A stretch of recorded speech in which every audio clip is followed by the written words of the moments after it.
Assalamualaikum warahmatullahi wabarakatuh. Salam sejahtera untuk kita semua. Pada kesempatan yang berbahagia ini, saya M. Faki dari Program Studi Akuntansi Fakultas Ekonomi dan Bisnis Universitas Mercu Buana Jakarta. Saya akan mempresentasikan materi mengenai analisis statistik deskriptif dengan SPSS.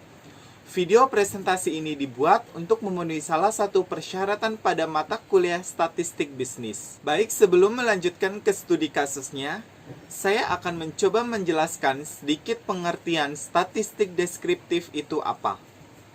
Statistik deskriptif adalah merupakan penyajian yang memberikan gambaran atau deskripsi suatu data yang dilihat dari nilai rata-rata, standar deviasi, varian, maksimum, minimum, sum, range, kurtosis, dan skewness atau kemencengan distribusi. Penyajian datanya pun dapat dilakukan melalui tabel atau grafik, gambar seperti histogram, plot, stem left, box plot. Nah, berikut contoh gambaran penyajian data dalam bentuk tabel atau numerik. Dan ini contoh untuk gambaran penyajian data dalam bentuk grafis atau gambar. Demikianlah sedikit gambaran mengenai pengertian statistik deskriptif.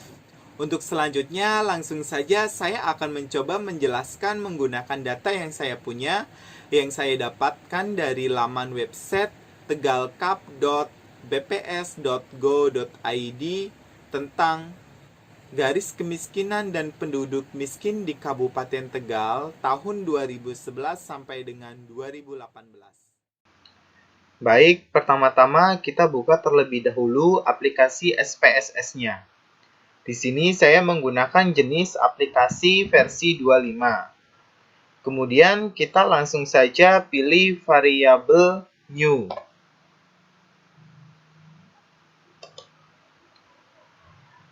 Kenapa kita pilih variabel new? Karena kita harus membuat variabelnya terlebih dahulu. Saya akan mengisikan di kolom name itu tahun, kemudian garis kemiskinan,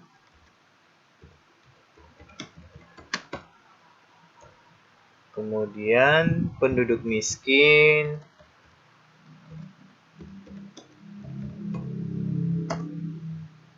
kemudian persentase. Nah, pada tahun saya akan hilangkan desimal karena kita akan menggunakan nominalnya saja.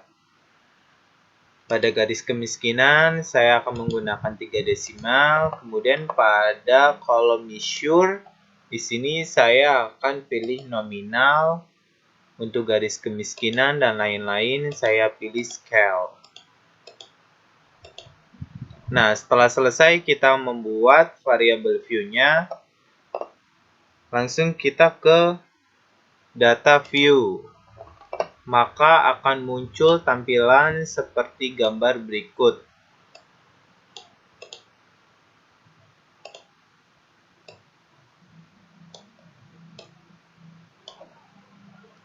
Nah, saya akan isikan tahunnya dari mulai tahun 2011 sampai dengan tahun 2018.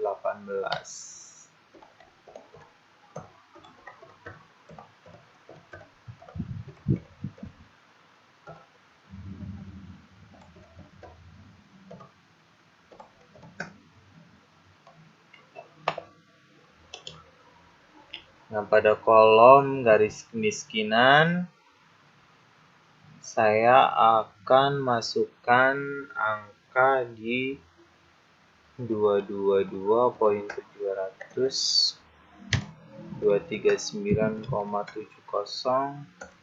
258,366, 271,875, 282,861, 308,270, 319,758, 332,298. Untuk penduduk miskin 161,40, 149,00, 49,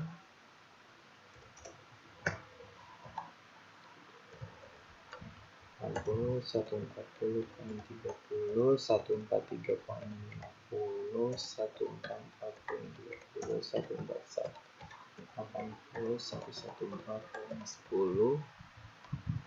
Untuk kolom presentasinya saya isi 11,54%, 20,75%,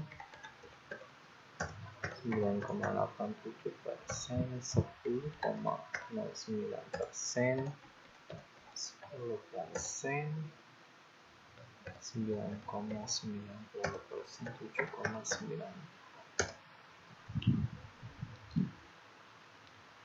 Nah, setelah selesai kita masukkan datanya, langsung kita pergi ke analyze.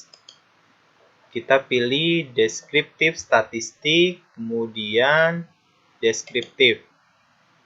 Nah, maka akan muncul tampilan seperti gambar berikut. Kemudian kita pindahkan ke variabel dengan cara tekan Shift, geser ke presentasi, kita pindahkan. Kemudian kita pilih option, kita centang zoom, variance, range, SMIN, kurtosis, skewness. Kemudian klik continue. Setelah itu kita klik OK. Nah, maka output tampilan SPSS yang menunjukkan jumlah responden N di sini ada 8. Dari 8 responden ini, garis kemiskinan terkecil terjadi pada tahun 2018 sebesar 222,700, sedangkan untuk penduduk miskin 114,10, dan garis kemiskinan terbesar terjadi pada tahun 2018 sebesar 332,298,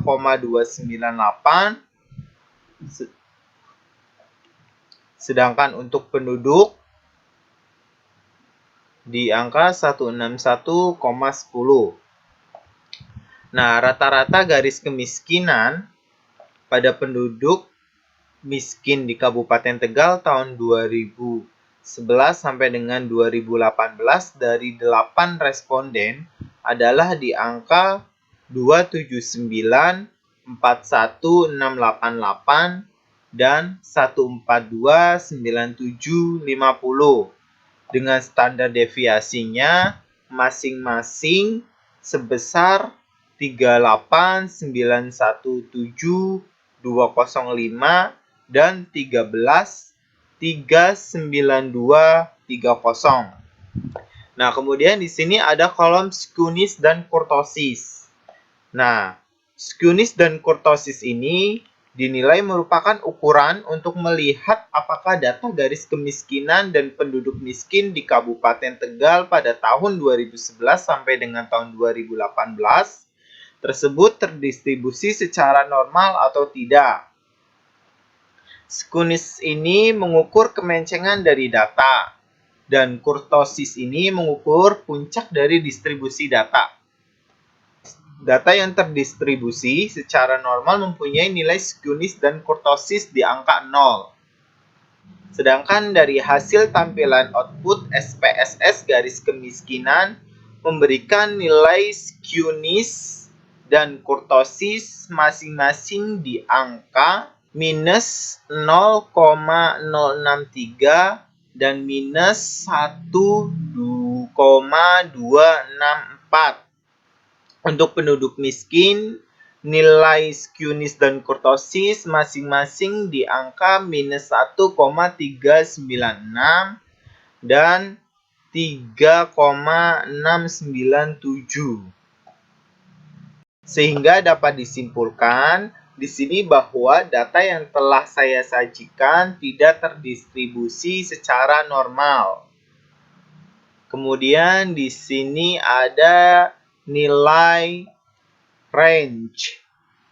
Nah, nilai range ini merupakan selisih dari nilai maksimum dan minimum, yaitu sebesar 109,598 dan 47,00. Dan nilai di sini ada nilai sum. Sum di sini merupakan penjumlahan dari 8 responden garis kemiskinan dan penduduk miskin di Kabupaten Tegal sebesar 16116 dan 2235,335. Demikian video presentasi yang telah saya buat. Kurang lebihnya saya mohon maaf. Saya akhiri. Wassalamualaikum warahmatullahi wabarakatuh.